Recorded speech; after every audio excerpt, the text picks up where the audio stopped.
Shalom Pak, saya berterima kasih kepada Bapak atas pertemuan pertama hari ini, terutama terhadap tugas yang telah diberikan, yaitu membuat video singkat.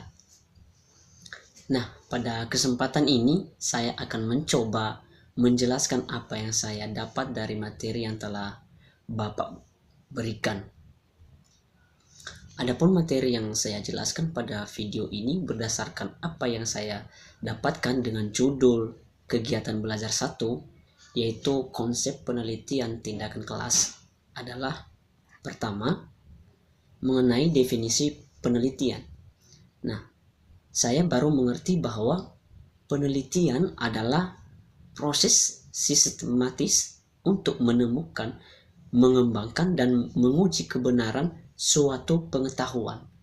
Nah, penelitian dilakukan untuk menjawab pertanyaan ilmiah berdasarkan teori tertentu dan dapat diuji validitas serta reliabilitasnya.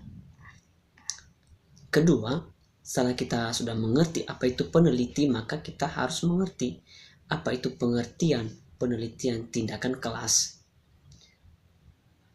PTK adalah penelitian reflektif yang dilakukan oleh guru di kelas dengan tujuan meningkatkan kualitas pembelajaran dan mengatasi masalah yang dihadapi dalam proses mengajar sehingga proses pembelajaran dalam kelas dapat berjalan dengan efektif.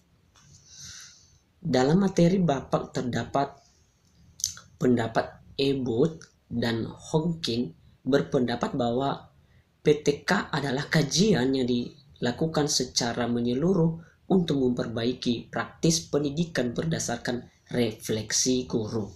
Sementara itu juga menurut Carr dan Chemnitz berpendapat bahwa PTK adalah penelitian reflektif kolektif yang bertujuan meningkatkan praktis pendidikan dan sosial.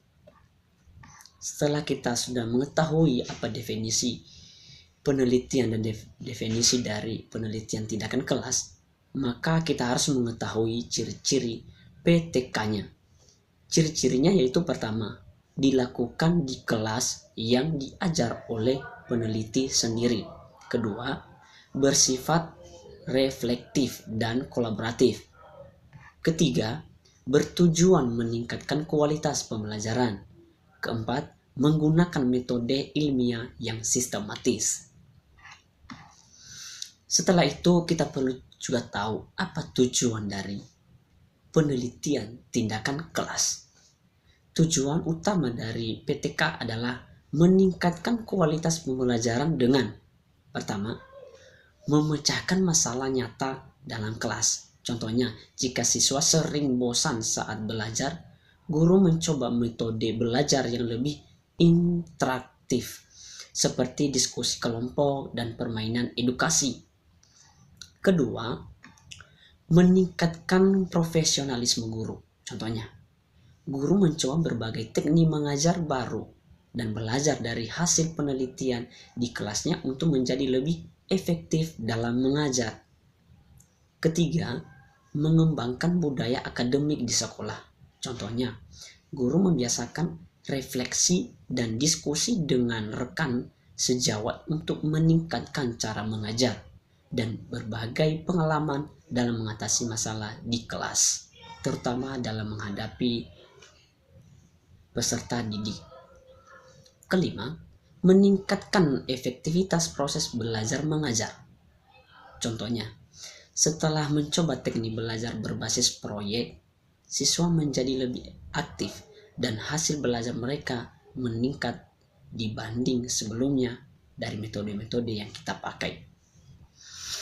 Selanjutnya, kita perlu mengetahui manfaat PTK.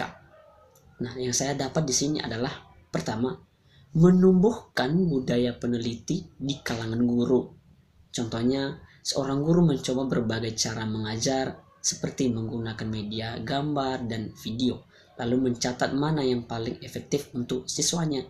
Apalagi di era kita yang sekarang ini yang sudah semakin milenial, yang serba teknologi.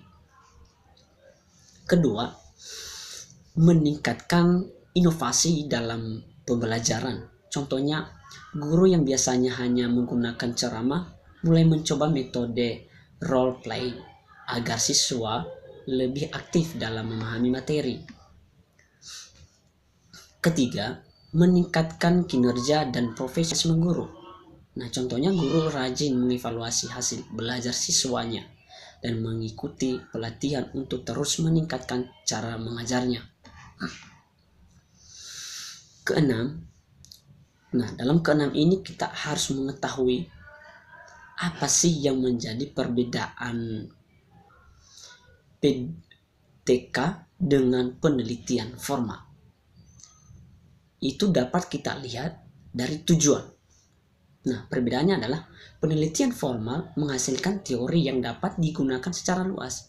Nah, secara PTK bertujuan memecahkan masalah dalam pembelajaran di kelas.